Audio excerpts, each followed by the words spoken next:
Bim, on est au State, en 1972. Ce gosse, c'est Richard Ramirez. Il a 12 ans, mais on va l'appeler Ramiro. Un jour, il traîne avec son cousin plus âgé.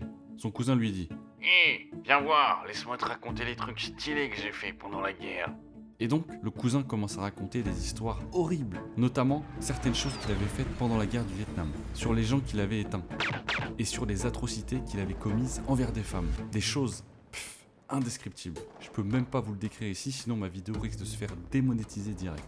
Enfin, si un jour elle se fait monétiser, bien sûr. Bref, pour prouver que c'est vrai, il sort des photos Polaroid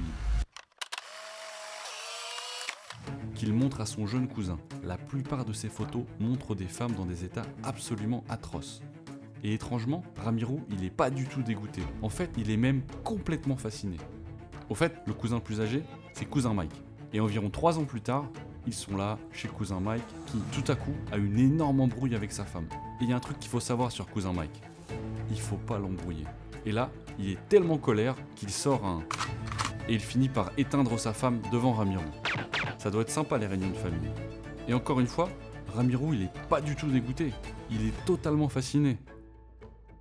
Bon, le truc c'est que Ramiro il commence à consommer de la...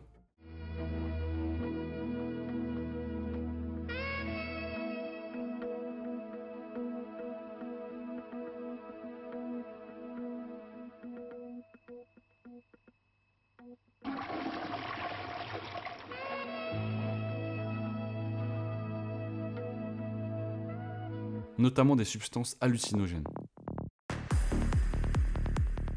Il commence aussi à commettre des petits délits, puis à voler dans les magasins. Et il se plonge vraiment, mais vraiment de plus en plus dans sa religion. Quelques années plus tard, Ramiro a 17 ans. Il est au lycée, mais bosse à mi-temps le soir dans un hôtel. Pendant ses heures de boulot, il commence à s'introduire discrètement dans les chambres des clients pendant qu'ils dorment, pour leur voler des objets de valeur.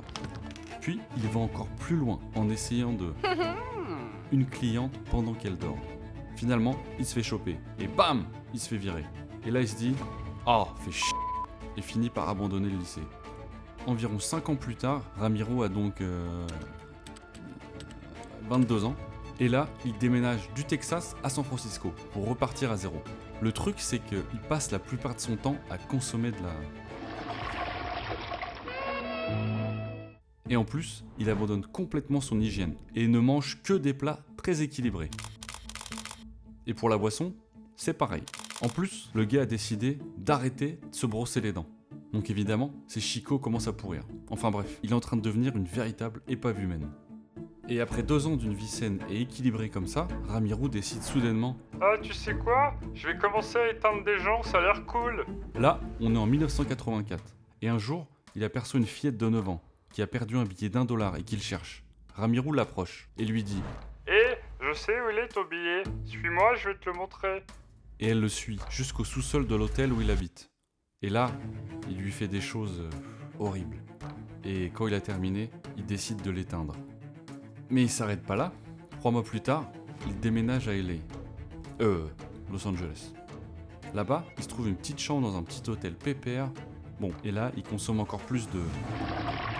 Une nuit, il commence à traquer une femme de 79 ans qui vit en banlieue. Tu te demandes certainement pourquoi. Bah Ramiro lui se dit Bah pourquoi pas? Bon, il s'introduit dans la maison de cette vieille dame, et là encore, il refait du pur Ramiro. Et il l'éteint avec un couteau. Ensuite, bah, il vole tout son argent et ses bijoux de valeur. Bah ouais, là, ça coûte cher, hein. Alors, c'est soit chercher du boulot, ou alors... Bon, t'as compris, Ramiro, le boulot c'est pas son truc. Hein. Et 9 mois plus tard, il frappe encore. Une nuit, il se cache dans le garage d'une femme en attendant qu'elle rentre chez elle. Quand elle arrive enfin, il surgit, sort un... Et là, il essaye de l'éteindre. Ensuite, c'est pas fini. Il rentre dans la maison et trouve la colocataire de la femme. Et il l'éteint. 1 heure plus tard, il aperçoit une femme assise dans sa voiture. Il l'attrape, la traîne hors de la voiture et toujours avec son... Il l'éteint. Et ça fait qu'empirer. 10 jours plus tard, Ramiro s'introduit dans une maison en pleine nuit et il éteint un homme pendant qu'il dort. La femme de l'homme, qui se réveille, essaye de se défendre. Mais Ramiro, c'est qui Ramiro? C'est Ramiro. Mais Ramiro lui tire dessus, puis il l'éteint à l'aide d'un couteau. Ensuite, en toute logique, il vole ses yeux et les met dans une boîte à bijoux pour les garder en souvenir.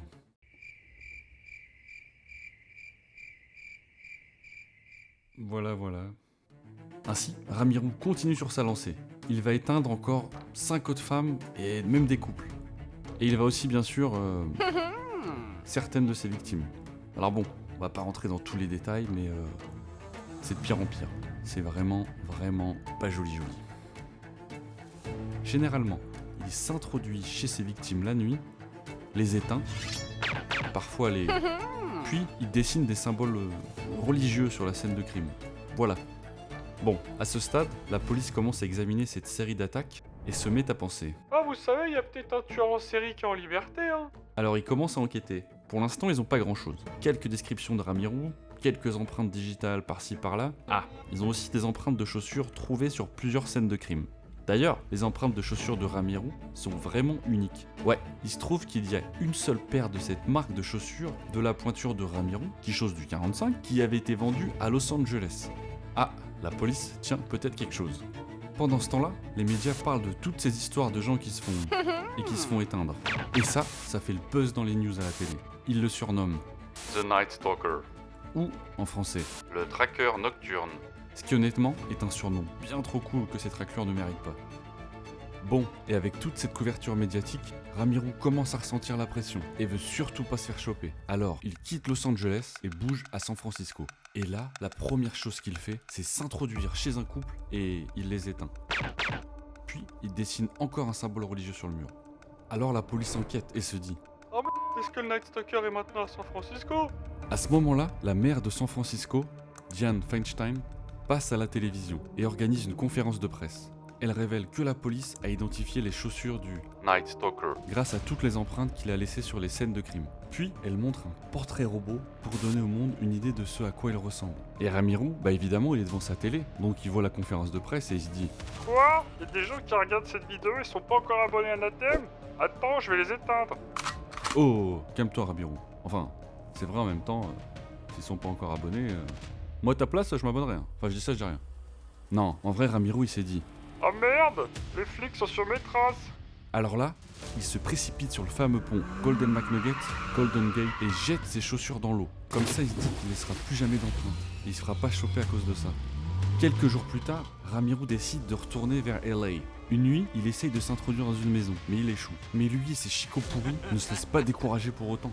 Du coup, plus tard, il s'introduit dans une autre maison. Et là, il éteint un homme qui dormait. Et sa femme, qui dormait à côté de lui, avant de lui dire... Tu diras aux flics que le Night Stalker était là. Quand cette femme parle ensuite à la police, elle est capable de fournir une description précise de Ramiro. La police avait aussi retrouvé une voiture qu'il avait volée, dans laquelle se trouvait une de ses empreintes digitales. Et grâce à cette empreinte, la police peut finalement l'identifier et commencer à tout reconstituer. Et comme Ramiro avait déjà été arrêté dans le passé pour vol de voiture, ses empreintes sont déjà dans le système. Et là, bam, la police sait que Night Stalker égale Ramiro. ils n'ont plus seulement un portrait robot approximatif, mais sa vraie photo d'identité judiciaire. La police organise alors une conférence de presse et publie sa photo dans tous les médias. Tout à coup, la tête de Ramiro est partout dans les informations, et tout le monde est à l'affût de ce tueur en série. Mais pour Ramiro, tout roulait sans aucun problème, jusqu'à ce que... 2 jours plus tard, il entre dans une épicerie, probablement en train d'acheter de la malbouffe ou autre chose à cause de ses chicots pourris. Mais là, des gens commencent à le reconnaître. Eh mais ce serait pas le Night Stalker là, ce gars-là là? Ramiro, lui, il panique. Il sort en courant de l'épicerie et voit une voiture. Et essaie immédiatement de la voler. Pendant tout ça, d'autres personnes le reconnaissent. Et Ramiro, lui, il était déjà dans la voiture, qui essayait de voler. Quelques passants passent par là, l'attrapent et le tirent hors de la bagnole. Allez, viens par là, toi. Ensuite, Ramiro, il réussit à les esquiver et à traverser la rue. Et là, il essaie de voler les clés d'une voiture qu'une femme tient entre ses mains. Mais son mari, qui était à côté, riposte et frappe Ramiro à la tête avec un poteau de clôture. Où il a trouvé ce poteau, j'en ai aucune idée. Ramiro, maintenant blessé, court pour s'échapper. Mais au moins 10 personnes se lancent à sa poursuite. Hé, attrapez-le, c'est ton là. Ils finissent par le choper, le maîtriser et ils le défoncent mais d'une force. Ah, je suis sûr que ça devait être un sacré moment. Finalement, la police arrive et bam, ils l'arrêtent. Et là, cette raclure est inculpée pour 13 éteignages de personnes, plus 5 tentatives, 11 et 14 cambriolages. Il est reconnu coupable de tout et condamné à mort par chambre à gaz. Oh, mais attends, je t'ai pas dit la partie la plus folle de cette histoire. Pendant qu'il est dans le couloir de la mort, il y a des gens qui deviennent fans de lui.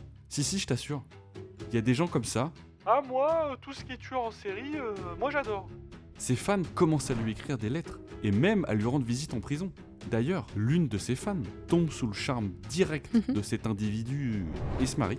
Ouais, dans la chapelle de la prison. Donc, cette raclure de tueur en série qui est dans le couloir de la mort, lui, il trouve l'amour et se marie. Alors dis-moi, comment ça se fait que toi t'es encore célibataire? Bref, il meurt plus tard d'un cancer. Ce qui m'amène, messieurs, au point suivant. Ne fumez pas de crack.